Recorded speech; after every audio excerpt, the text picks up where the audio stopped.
대가족으로 살고 있을 때는 웬만한 생필품이나 생존에 필요한 것들을 대가족 구성원으로부터 구할 수가 있어요. 하지만 핵가족으로 쪼개지기 시작하다 보면은 내 생존에 필요한 것을 우리 가족이 다 구할 수가 없죠. 그러면 반드시 타인과 협력을 해야 합니다. 타인과 협력을 하다 보면은 타인을 믿을 수밖에 없어요. 타인에 대한 신뢰가 올라가는 거죠. 그리고 이런 상황에서는 반드시 시장이 활성화될 수밖에 없어요. 여기서 중요한 건 타인을 믿는 경향이라는 거죠. 타인을 믿지 않으면 생존을 할 수가 없어요. 타인을 믿는 게 나한테 이득이 되기 때문에 하는 겁니다. 이런 질문 한번 드려볼게요. 중국인들은 왜 저작권을 잘 지키지 않는가? 중동에서는 왜 부패가 끊이지 않을까? 왜 특정 국가들 사이에서만 이렇게 부패가 끊이지 않는 걸까요? 인간 종이 다른가요? 그렇지는 않죠. 그렇다면 무엇이 그들을 서양권 국가와는 다르게 만드는 걸까? 그런 경향성을 만드는 게 뭘까? 저는 이런 가정을 한번 해보고 싶어요. 인간이 모두 이기적인 존재라고 가정을 했을 때 규칙을 잘 지키는 게 이득인 곳이 있을 테고 규칙을 잘 지키지 않는 게 더 이득인 곳이 있을 겁니다. 여러분들, 규칙을 잘 어긴다는 게 의미하는 게 뭘까요? 제가 이런 질문을 한번 드려보도록 할게요. 여러분이랑 여러분 친구랑 드라이브 중이에요. 친구가 운전 중입니다. 그런데 친구가 시속 120km로 달리고 있어요. 그런데 경찰관에게 걸린 거예요. 그래서 경찰관이 이렇게 묻습니다. 친구 말고 친구 옆자리에 앉아있는 여러분에게 이 친구가 과속을 했나요? 라고 물어보는 거예요. 여러분이 만약에 과속 안 했다고 거짓말을 쳐주면 이 친구는 풀려나요. 그럼 어떻게 하시겠습니까? 아마도 우리나라의 대부분의 사람들은 친구를 위해서 이 정도 거짓말은 해줄 거라는 대답을 할 겁니다. 그런데 미국이나 유럽 국가의 많은 사람들은 이 대답에 당연히 사실대로 말한다 라고 대답을 했다고 해요. 이게 바로 규칙을 잘 지키는 거죠. 우리가 중국보다는 규칙을 잘 지킨다고 하지만 이런 질문에는 또 규칙보다는 친구와의 정이 더 중요하다는 거 여러분들 잘 느끼실 수 있죠. 이런 식으로 타인이 중요해지면 중요해질수록 이런 규칙이 더 중요해질 수밖에 없는 거예요. 나와 붙어있는 나의 친족 혹은 나와 훨씬 더 친한 친구, 이런 친구들보다는 아예 나랑은 상관없는 타인이 더 중요해질 때 그 규칙도 더 중요해지는 거죠. 규칙을 중요시 여긴다는 게 부패의 정도가 적다라는 것을 의미하는 거고요. 많은 사람들이 이 규칙을 중요하게 여기면 여길수록 그 국가의 부패 정도가 줄어들 수밖에 없겠죠. 하지만 아예 남보다는 친구가 중요하고 친구보다는 내 가족이 더 중요한 사람들에게 규칙보다는 당연히 나와 얼마나 친하냐, 이 여부가 훨씬 더 중요할 겁니다. 이런 여부에 따라서 인간의 도덕이 당연히 달라질 수밖에 없다는 거, 아까 여러분들 탑승자의 딜레마, 그 과속한 것을 거짓말 쳐주느냐, 이것을 질문 받아보면서 느끼실 수가 있겠죠. 핵가족 구성원으로서 개인으로서 세상을 얼마나 살아왔느냐와 계속 대가족 혹은 대가족 구성원으로서 살아왔느냐에 따라서 이렇게 도덕의 여부가 갈릴 수 있다는 거 이제 조금은 느낌이 오죠. 자, 그리고 오늘의 주제를 훨씬 더 자세하게 파고들 수 있게 만들어준 책 위어드라는 책을 통해서 한번 지금까지 논의된 내용을 살펴보도록 할게요. 자, 일단은 한 가지 설명드릴 게 있습니다. 자, 우리가 향유하는 문화가, 그러니까 환경이 우리의 뇌를 바꿀 수 있다는 거 잘 알고 계시죠? 예를 들어서 이런 예를 들 수가 있습니다. 자, 문해력이 높은 사람의 뇌가 다른 사람들의 뇌보다 뇌들보 부분이 굵다고 해요. 이 말은 즉 책을 읽는 습관이 우리의 뇌라는 물리적인 현실을 바꾸는 게 가능하다라는 거죠. 우리가 가지고 있는 문화가 우리의 뇌를 바꿀 수 있다. 우리의 생물학적 변이를 만들어낼 수 있다는 겁니다. 특정 환경에서 살고 지내다 보면 뇌가 다른 환경에서 살고 있는 사람이랑 달라질 수 있다는 거죠. 자, 그렇다면 인간이 태어나자마자 갖는 최초의 환경은 뭘까요? 바로 가족이죠. 가족의 형태가 어떠한 형태냐에 따라서 뇌가 충분히 달라질 수 있다는 겁니다. 자, 여러분들께 질문을 한번 드려볼게요. 사촌과 그리고 가장 친한 친구가 물에 빠졌어요. 누구를 구하실 건가요? 저 같은 경우에는 친구를 구하거든요. 왜냐면 사촌 거의 볼 일이 없기 때문에. 그런데 만약 대가족 형태로 늘 살고 있는 사람이라면 사촌을 고르겠죠. 자, 중요한 거는 친구를 고른 여러분들이 특이하다는 겁니다. 왜냐면 보통은 친족에서 이게 이제 부족 사회로 바뀌고 그 다음에 부족이 모여서 국가, 이런 식으로 사회가 만들어지죠. 그리고 이 친족과 부족 사이에는 이제 대가족들이 많이 껴 있습니다. 인간의 대부분의 역사는 이런 식으로 굴러갔어요. 그런데 여기에 갑자기 뜬금없이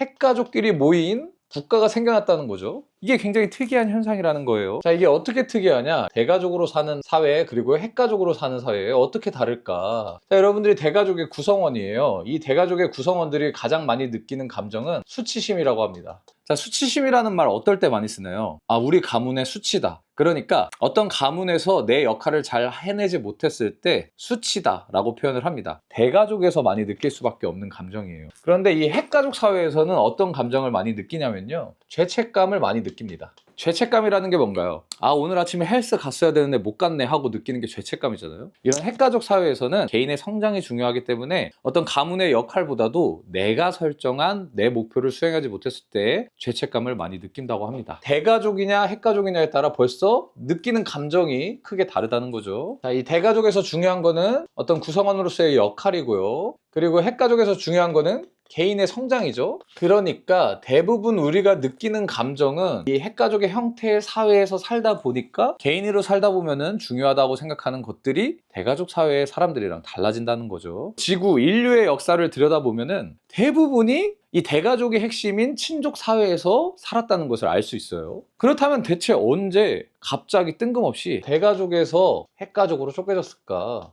여기에 크게 영향을 준 게 바로 교회입니다. 교회가 대가족을 핵가족으로 어떻게 쪼갰냐? 교회에서 금지한 대표적인 두 가지가 있어요. 첫 번째는 사촌 간 결혼을 금지했어요.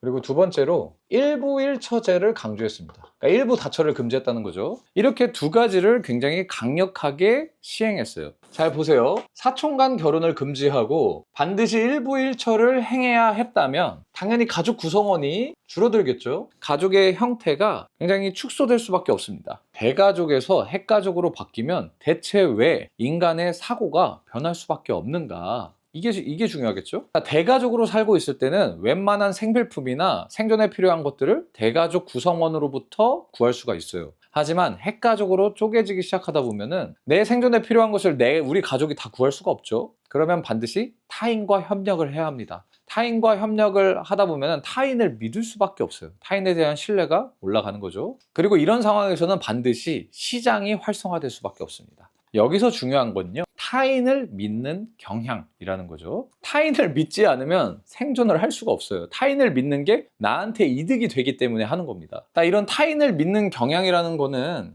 헌혈을 통해서 알아볼 수가 있겠죠. 헌혈을 많이 하는 국가는 타인을 믿을 가능성이 높을 겁니다. 그래서 이 위어드의 저자는 통계를 보여줘요. 자, 헌혈 통계입니다. 그런데 한 국가에서 헌혈의 비율이 달라요. 자, 이탈리아를 보면은 헌혈 비율이 남북이 극명하게 갈리는 것을 볼 수 있는데요. 북부에서는 헌혈 비율이 높은데 남부에서는 헌혈이 거의 0%에 수렴해요. 그런데 이것을 이제 사촌 간 결혼 비율로 분석을 한 거예요. 북부에서는 사촌 간 결혼하는 사람들이 거의 없습니다. 하지만 아직도 남부에서는 사촌 간 결혼을 하는 집단이 많다고 해요. 이것에 따라서 이렇게 헌혈 비율이 차이가 난다고 합니다. 아마도 사촌끼리 결혼을 하다 보면은 남보다는 내 가족이 훨씬 중요할 가능성이 높겠죠. 사촌 간 결혼을 하지 않고 핵가족 구성원으로서 살아남기 위해서는 타인을 믿어야만 살아남을 수 있고, 타인을 믿는 경향은 이런 헌혈의 비율을 통해서 알아볼 수 있다는 거죠. 같은 국가인데도 이렇게 차이가 난다는 거는 어떻게 해석을 해야 할까 했는데, 아까 두 가지를 금지했던 서방교회의 영향을 받은 북부는 사촌 간 결혼을 거의 안 하고 있고요. 그리고 이탈리아 남부는 동방교회의 영향을 받았는데, 동방교회는 사촌 간 결혼을 그렇게까지 심하게 금지하지 않았거든요. 그러니까 여전히 사촌 간 결혼을 하는 비율이 많고, 이게 바로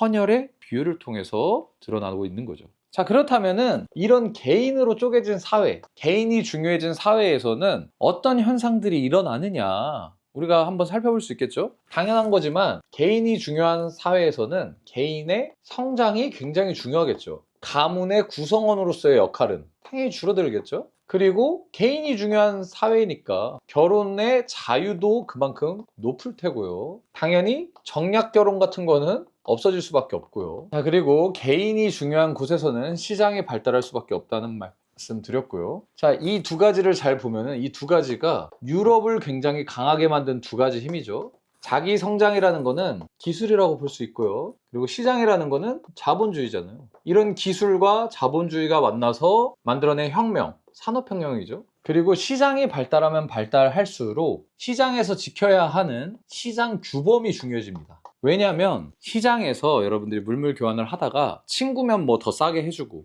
나랑 친하면 친할수록 더 싸게 해주고, 이러다 보면은 장사 제대로 잘 될 리가 없어요. 이런 시장에서는 남이든 내 지인이든 상관없이 공통적으로 지켜야 하는 규범들이 발달하게 되어 있습니다. 그러다 보니까 점점 타인이 중요해지고 규칙이 중요해지고 이런 심리적인 현상들이 발생한다는 거죠. 자, 그러니까 정리를 한번 해보겠습니다. 자, 제가 제목을 이렇게 달았잖아요. 중국이 저작권을 어기는 이유. 그러니까 중국인들에게는 규칙보다 중요한 뭔가가 존재하고 규칙을 지키는 것보다 지키지 않았을 때 발생하는 이득이 더 크다. 그런 경향성을 가질 수 있다. 이 경향성은 보통 핵가족으로 살아가기보다는 대가족으로 살았을 때 나타나는 현상이다. 그럴 수밖에 없는 게 대가족 구성원으로 살다 보면은 남보다는 내 가족이 훨씬 중요해질 수밖에 없고, 그러다 보니까 모두가 타인으로 쪼개서 살아가는, 개인으로 살아가는 사회에서 규칙이 발생을 하는데, 이 규칙을 지키는 것보다 내 친구나 가족을 위해서 이 규칙을 어기는 게 훨씬 더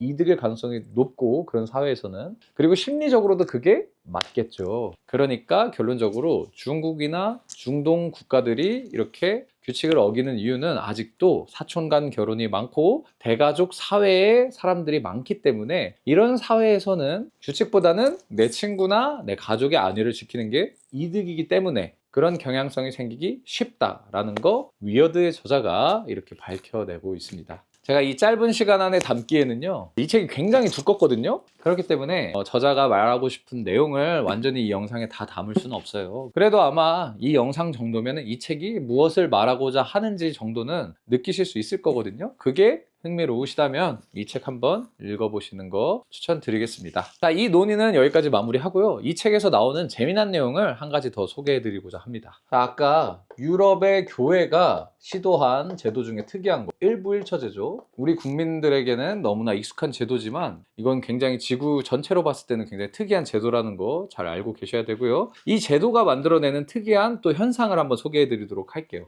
일부일처 vs 일부다처. 각각의 사회에서 일어나는 현상이 뭐가 다를까? 자, 예를 들어서 일부일처라는 건요, 한 명당 한 명의 짝이 계속 이렇게 있는 거죠. 그런데 일부다처 사회에서는 한 명의 우수한 수컷이 여러 명의 다처를 가지고 있다는 거. 그러면은 뭐 이런 식으로 되겠죠. 그런데 당연한 거지만 일부다처 사회에서는 짝이 없는 수컷이 훨씬 더 많아질 수밖에 없다는 거. 그런데 이런 연구들을 살펴보면요, 이 짝이 없는 수컷들은 어떻게 보면 진화적으로 쓸모가 없어진 거기 때문에 본능이 이런 위기를 탈피하기 위해 극단적인 시도를 감행하게 만든다는 건데요. 이렇게 살 바에는 강도짓을 하거나 아니면 뭐 강간을 하거나 이런 식으로 극단적인 방법을 사용해서 어떻게든 짝이 있는 상태로 올라가려고, 진화적 쓸모를 만들어내려고 노력을 하는 경향이 만들어진다는 겁니다. 그러니까 일부 다처 사회에서는 범죄율이 더 높을 수밖에 없다는 거죠. 자, 책에 이런 예시가 나와 있는데요. 중국의 자녀 정책인데, 중국이 1970년대 말에 시행하기 시작한 한 자녀 정책은 가족의 크기를 강제해서 많은 부부가 한 자녀만을 낳도록 제한했다.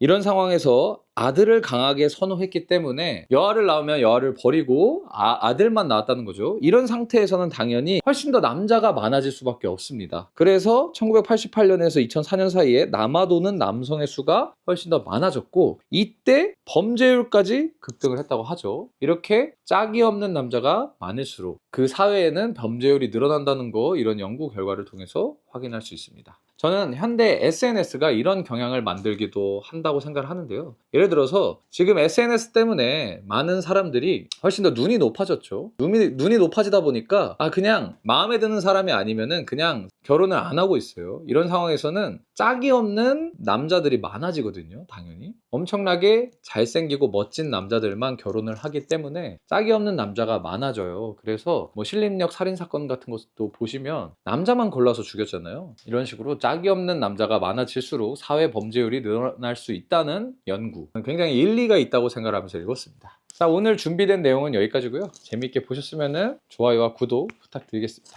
시청해주셔서 정말 감사합니다.